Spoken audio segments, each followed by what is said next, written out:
नमस्कार दोस्तों, इस वीडियो में हम बात करेंगे कल के लिए इंट्राडे स्टॉक्स के बारे में। और कल के लिए जो स्टॉक पिक किए हैं वो बिरलासॉफ्ट और डाबर, इन दोनों स्टॉक्स का हम चार्ट एनालिसिस करेंगे और प्राइस एक्शन का लेवल देख के पता करेंगे कि इस लेवल से हमको एक अच्छा ब्रेकआउट देखने को मिल सकता है या रिवर्सल देखने को मिल सकता है। तो फ्रेंड्स, मेरा नाम है राजीव और वेलकम टू माय चैनल न्यास ट्रेडिंग। तो टाइम वेस्ट किए बगैर चलिए शुरू करते हैं इन दोनों स्टॉक्स का चार्ट एनालिसिस। तो सबसे पहले बात करते हैं बिरला सॉफ्ट की। और आज हमने देखा था कि जो मार्केट में अच्छा मूवमेंट, एक आईटी सेक्टर में एक अच्छा काफी अच्छा मूवमेंट आया था, उसने मार्केट को काफी पॉजिटिव डायरेक्शन में ले गया और एंड तक मार्केट पॉजिटिव रहा। तो बिरला सॉफ्ट में भी हमको एक अच्छा बुलिश मूवमेंट देखने को मिला है। और जो मैं ये मेथड यूज करता हूँ इंट्राडे स्टॉक सेलेक्ट करने का, बहुत ही सिंपल मेथड है। हमको क्या करना है कि आज की जो क्लोजिंग हुई है या अगर आज मार्केट बंद है तो प्रीवियस डे की जो क्लोजिंग हुई है उसके पास एक लेवल ड्रॉ करके देखना है। अगर वो किसी सपोर्ट या रेजिस्टेंस के लेवल पे आके खड़ा होता है तो हम उसको सिलेक्ट करेंगे और उसके सपोर्ट या रेजिस्टेंस को ब्रेक होने का वेट करेंगे। जैसे इसमें बात करता हूँ मैं, तो यहाँ पे क्या है, पहला एक रेजिस्टेंस है, यहाँ पे एक रेजिस्टेंस है, यहाँ पे एक रेजिस्टेंस है, और ये वापस उसी लेवल पे आके आज रेजिस्टेंस के लेवल पे आके खड़ा होता है। कल मार्केट सेंटीमेंट क्या हो सकते हैं? मार्केट सेंटीमेंट या तो पॉजिटिव हो सकते हैं या नेगेटिव हो सकते हैं। तो अगर कल मान लीजिए मार्केट सेंटीमेंट पॉजिटिव होते हैं तो ये क्या करेगा, इसके ऊपर जाने का ट्राई करेगा और रीटेस्ट करते हुए अगर हायर हाई बनाता है, हमको ये ध्यान रखना है कि अगर हायर हाई बनाता है तो अपसाइड में एंट्री लेनी है। और जो इसका नियरेस्ट जो स्विंग लो बनेगा वो हमारा लगेगा स्टॉप लॉस। क्योंकि नॉर्मल मार्केट जब मूव करता है तो स्ट्रेट मूव नहीं करके ऐसे ऐसे ऐसे मूव करता है। तो मान लीजिए हमको यहाँ एंट्री मिली तो यहाँ वाला जो ये स्विंग लो बना हुआ हमारा स्टॉप लॉस बना। मान लीजिए यहाँ एंट्री मिली तो यहाँ वाला जो ये स्विंग लो बना ये हमारा स्टॉप लॉस। इस तरीके से हमको अप साइड में एंट्री देखनी है और स्टॉप लॉस लगाना है।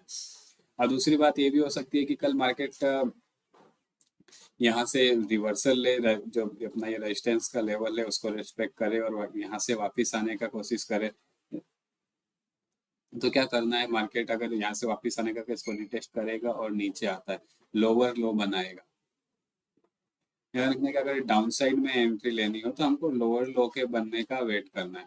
अगर लोअर लो बनाता है तो हम यहाँ पे एंट्री लेंगे और ये जो इसका स्विंग हाई बनेगा, नियरेस्ट स्विंग हाई होना चाहिए, जो नियरेस्ट स्विंग हाई बनेगा वो हमारा स्टॉप लॉस होगा। तो ये हो गया अगर डाउन साइड में मार्केट जाता है। क्योंकि कल मार्केट कहाँ जाएगा वो किसी को नहीं पता। एक्चुअल में मार्केट ओपन होने के बाद भी जिस डायरेक्शन में मार्केट जाए उस डायरेक्शन में हमको एंट्री लेने के लिए तैयार रहना था। और दूसरी चीज इसमें यहाँ पे एक देखने वाली बात ये है कि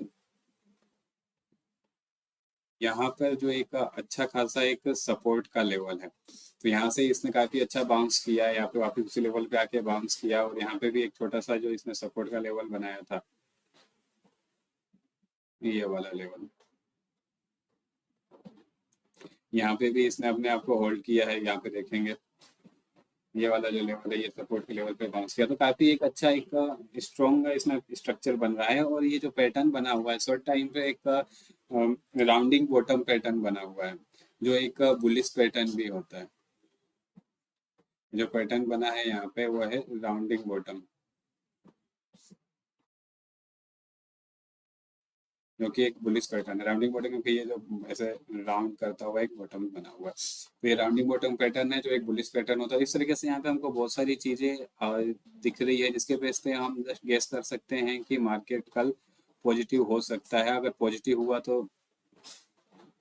कहाँ जाना है और नेगेटिव हुआ तो कहाँ जाना है, ये दोनों चीजें हमने देख लिया। इसका अगर मैं लेवल की बात करूँ तो जो इसका बाय का लेवल रहेगा वो 638 का रहेगा और सेल का जो लेवल रहेगा वो बिलो 627 का रहेगा। और हमको जो स्टॉप लॉस लगाना है, स्टॉप लॉस की जो वैल्यू रहेगी, एक स्टॉप लॉस की अगर मान लें एक स्टॉक लेता हूँ अगर, तो उसकी जो वैल्यू रहेगी वो less than 1.5% of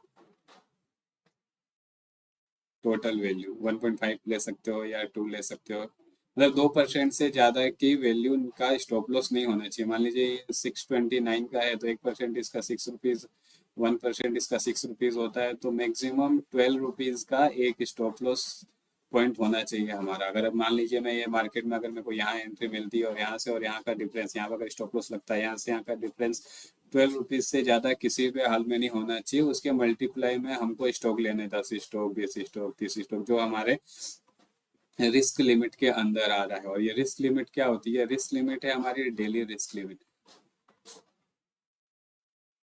daily risk limit हमारी 1% ऑफ टोटल कैपिटल है। यानी अगर मेरे पास 10,000 का कैपिटल है तो मुझे एक में 100 रुपीज से ज़्यादा का रिस्क नहीं लेना है। ये मेरी रिस्क लिमिट। अगर मैं इस रिस्क लिमिट को फॉलो करूंगा तो ही मैं ज़्यादा दिन तक स्टॉक मार्केट में टिका रह सकता हूँ।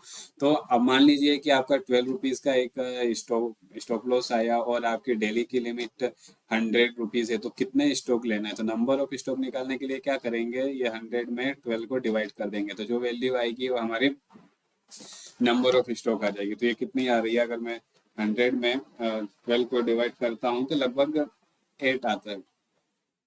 तो मैं 8 स्टॉक्स के साथ एंट्री लूंगा। तो ये हो गया मेरा एंट्री। आपको हमेशा ध्यान रखना है कि daily particularly risk limit in each trade और डेली रिस्क लिमिट,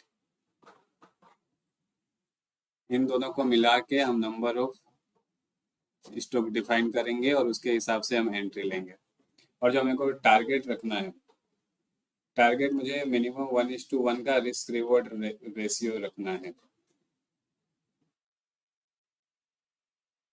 पर्टिकुलरली आपको टारगेट का पॉइंट या स्टॉप लॉस का पॉइंट इसलिए नहीं बताता क्योंकि कल मार्केट ओपन होने के बाद ही पता चलेगा। जैसा स्ट्रक्चर बनेगा उसके हिसाब से ही किसी पॉइंट पर मैं स्विंग लो कहाँ बनेगा उसके हिसाब से मैं स्टॉप लॉस लूंगा और उसके हिसाब से मेरा टारगेट होगा। मान लीजिए कि मैं आज आपको बता दूं कि यहाँ पे एंट्री लेना है, सपोज 6:30 पे एंट्री लेना है और 6:20 पे स्टॉप लॉस लगाना है, लेकिन कल मार्केट में मुझे 6:30 पे एंट्री मिले नहीं और स्टॉप लॉस 6:20 पे मिले नहीं, तो वो गलत हो जाएगा। उसके बेस पे आपका टारगेट गलत हो जाएगा। इसलिए आपको थंब रूल का ध्यान रखना है कि स्टॉप लॉस के लिए अपनी लिमिट ध्यान रखनी है, डेली लिमिट और पर्टिकुलरली ट्रेड की लिमिट ध्यान रखनी है। और टारगेट का रिस्क रिवॉर्ड रेशियो हमको मिनिमम 1:1 रखना है। मिनिमम 1:1 रखना है। अगर उससे ज़्यादा मिलता है तो बहुत अच्छी बात है। अब बात करते हैं हम डाबर की। और फ्रेंड्स, आगे बढ़ने से पहले अगर आप इस चैनल पे नए हैं तो इस चैनल को सब्सक्राइब करिए, वीडियो को लाइक करिए और इसको ज़्यादा से ज़्यादा शेयर करिए ताकि ये जो इन्फॉर्मेशन दूसरों तक भी पहुंच सके और उनके नॉलेज में भी कुछ ना कुछ इजाफा हो सके। अब डाबर की बात करते हैं तो डाबर में भी सेम चीज़ हमको करनी है। जो आज की क्लोजिंग हुई है उसके बाद अगर मैं कोई लेवल ड्रॉ करके देखता हूँ, निकल के आ रहा है कि काफ़ी अच्छा एक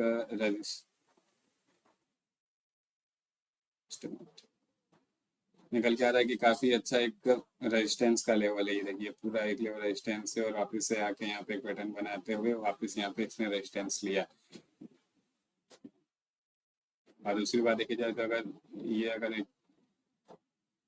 यहाँ से नीचे आया फिर यहाँ से नीचे आया तो यहाँ पे जो ये बाइंग हो रही है उसकी स्ट्रेंथ बढ़ती जा रही है। जो इसका लेवल और इसका लेवल हाई है, जो स्विंग बन रहा है, स्विंग लो बन रहा है, वो अप साइड में बन रहा है। मतलब मार्केट में अप साइड में एक अच्छा मोमेंटम है। तो अब कल क्या होता है कि मान लीजिए कि मार्केट सेंटीमेंट पॉजिटिव रहता है। सब डिपेंड करता है कि कल मार्केट सेंटीमेंट क्या रहता है। कल मार्केट सेंटीमेंट पॉजिटिव रहता है तो ये इस हाई को अगर ये ब्रेक कर लेता है और ऊपर जाके रिटेस्ट करके हायर हाई बनाता है, अगेन ध्यान रखना है कि हायर हाई बनाना चाहिए। तो इसका जो स्विंग लो होगा वो हमारी स्टॉप लॉस होगा और यहाँ पे हमारी एंट्री बनेगी। और दूसरी चीज़ ये भी हो सकती है कि जैसे यहाँ से नीचे आया, यहाँ से नीचे आया, यहाँ से नीचे आने की कोशिश किया तो वापस इससे नीचे आया, रेजिस्टेंस को रेस्पेक्ट करे और नीचे आता है और लोअर लो बनाता है। लोअर लो बनाता है तो हम डाउन साइड में एंट्री लेंगे और ये जो इसका स्विंग हाई बनेगा, हमारा नियरेस्ट स्विंग हाई बनेगा, वो हमारा स्टॉप लॉस लगेगा। इस तरीके से हमको इसमें दोनों साइड में एंट्री देखनी है। हमको बस ध्यान रखना है कि मार्केट जिस डायरेक्शन में जा रहा है, हमको ये अगर सब कुछ पॉजिटिव है उसके बाद अगर मार्केट नेगेटिव जा रहा है तो हमको अप साइड में एंट्री के लिए वेट नहीं करना है। अगर मार्केट नीचे जा रहा है तो हम डाउन साइड में एंट्री देखेंगे। अगर मार्केट ऊपर जा रहा है तो हम अपसाइड में एंट्री देखेंगे। और मार्केट कहीं नहीं जाके अगर ट्रेडिंग रेंज में रह जाता है तो हम उस दिन को अवॉइड करेंगे और नेक्स्ट डे एंट्री देखेंगे। जब हमको एक अच्छा खासा ब्रेकआउट मिले, या तो अप साइड में मिले या डाउन साइड में मिले, तो उसके हिसाब से हम उसमें एंट्री लेंगे। अगर मैं डाबर के लेवल की बात करूं तो बाय का लेवल रहेगा वो 663 का और सेल का लेवल रहेगा बिलो 648 का। और हमको स्टॉप लॉस हमेशा की तरह अपने टोटल कैपिटल का लेस देन 1% लगाना है। डेली लिमिट हो जाएगी हमारी और पर्टिकुलरली ट्रेड की लिमिट हो जाएगी कि 1.5% से 2% से बीच में स्टॉप लॉस, मानिए इसका भी 600 का है तो वही 6 रुपीज से लेकर 12 रुपीज तक का एक पॉइंट का एक स्टॉप लॉस होना चाहिए। उसके मल्टीपल हम करके हमारे पास जो भी डेली लिमिट है उसके हिसाब से हम अपना total number of stock identify करते हैं। Total number of stock identify करने का फॉर्मूला है हमारे पास। जैसे मान लीजिए कि आपकी डेली स्टॉप लॉस की लिमिट 12 रुपीज आ रही है और आपकी डेली आपका कैपिटल 10,000 का है, तो आपका डेली लिमिट 1% के हिसाब से 100 रुपीज होगी, तो इसमें 100 में 10 को डिवाइड कर देंगे। इस तरीके से अगर आपका 10,000 का है और ये 15 है तो 15 डिवाइड कर देंगे, और आपका मान लीजिए 7,000 है और 10 रुपीज है उसमें डिवाइड कर देंगे। इस तरीके से हमारे पास नंबर ऑफ निकल के आ जाएंगे, नंबर ऑफ स्टॉक निकल के आ जाएंगे। उसके हिसाब से हम एंट्री लेंगे और हमारा जो टारगेट का जो लेवल रहेगा वो 1:1 रहेगा। उससे पहले हमको एग्जिट नहीं लेनी है, चाहे हमारा स्टॉप लॉस हिट हो जाए, 1:1 का वेट करना ही है। जिस दिन आप 1:1 का वेट करना सीखे उस दिन आपके लिए ट्रेडिंग बहुत ही स्मूथ हो जाएगी। तो फ्रेंड्स, ये थे कल के कुछ स्टॉक जिन पे हम वॉच करने वाले हैं। होप ये वीडियो आपको अच्छा लगा, और अच्छा लगा उस वीडियो को लाइक करिए, चैनल को सब्सक्राइब करिए और इसको ज़्यादा से ज़्यादा शेयर करिए।